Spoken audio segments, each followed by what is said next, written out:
Smart, smart, do. We are the children, the children of God. Come, come, come. We change our world. We have what it takes to do it smart and make it smart. Welcome to our Smart Do. Welcome our class 8s for today's English lesson. I hope you are doing well.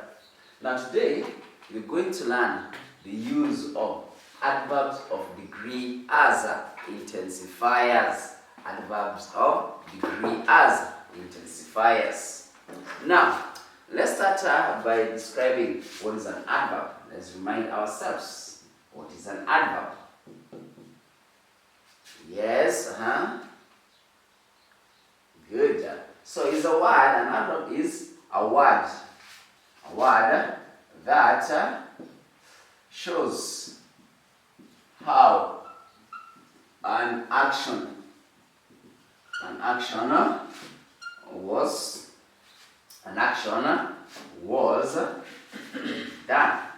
A word that shows how an action was done. It tells us more about a verb. Also can tell us more about another adverb too. Now, when we talk about adverbs of degree, they show us to what extent something was done. To what extent something was done. And that is now when you say they are intensifying. They are making this action go up to a certain extreme. Now, some of the examples of these adverbs of degree being used as intensifiers would be, for example, the word so. We have the word very. Yes, let's try. Good. Rather. Yes, you have the word rather. Word rather. Yes, try. You have the word to. Very good. Any other? Yes, you have the word quite. You have the word such, and many other examples that are there. So let's look at a few of them and see what they really mean. Number one, we shall start with the word quite.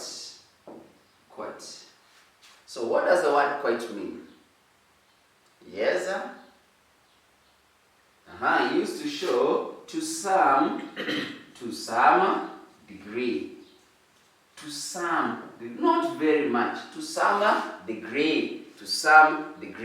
Now, and when we're using quite, we always say it is not used. It is used in positive sentences.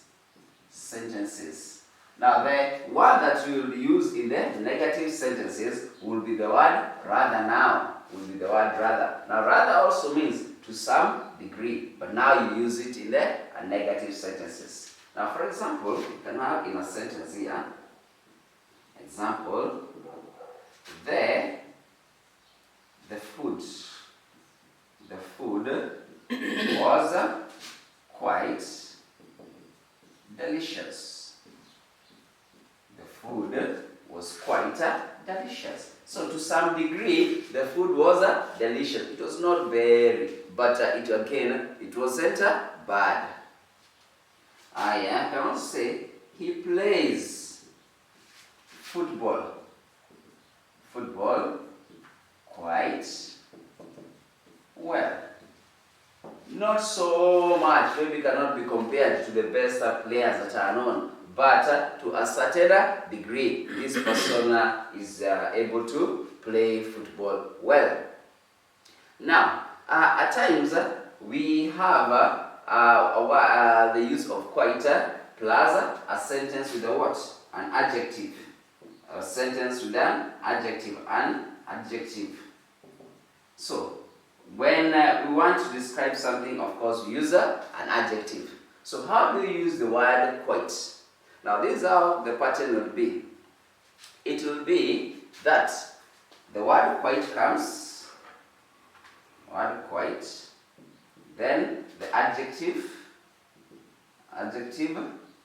then the noun that you want to describe. So for example, we'll say, they live in, so the sentence will be, they live in quite a small house.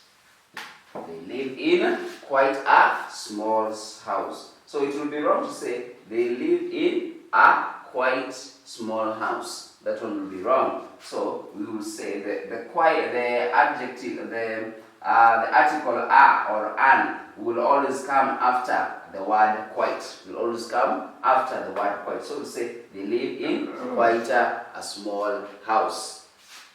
Now the next adverb that you're going to look at, is the adverb very. It's the adverb very. Now many times you have come across it, even in certain language patterns used in correlatives, and we know that at times very is used with but, or very can also go with and. So what does the word very mean?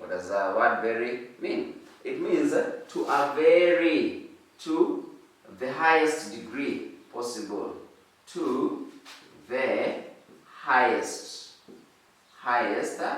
degree possible, the highest degree possible, extremely, very, very high indeed. So you wouldn't have anything beyond the word very. Alright. For example, we will have it in a sentence. They walked very quickly towards the bus stop or bus station. They walked very quickly. Maybe there was a reason for them walking very quickly. They might have been late and therefore wanted to get wherever they were going. Right, another one would be, we must work very hard to achieve our goals. We must work very hard to achieve our goals. So therefore, we can see that these are adverbs of degree can be used in sentences to make the feeling stronger and bring out your point more clearly. And so whenever you are writing your sentences, it is important that you use them, and you use them correctly in a manner that will see the reader understanding the feelings that you want to express. So practice on all the other adverbs that we have looked at, writing them, using them as intensifiers, and I'm sure by the end of it you will be able to construct more and more sentences. Have a good time. Let's meet during the next lesson. Goodbye.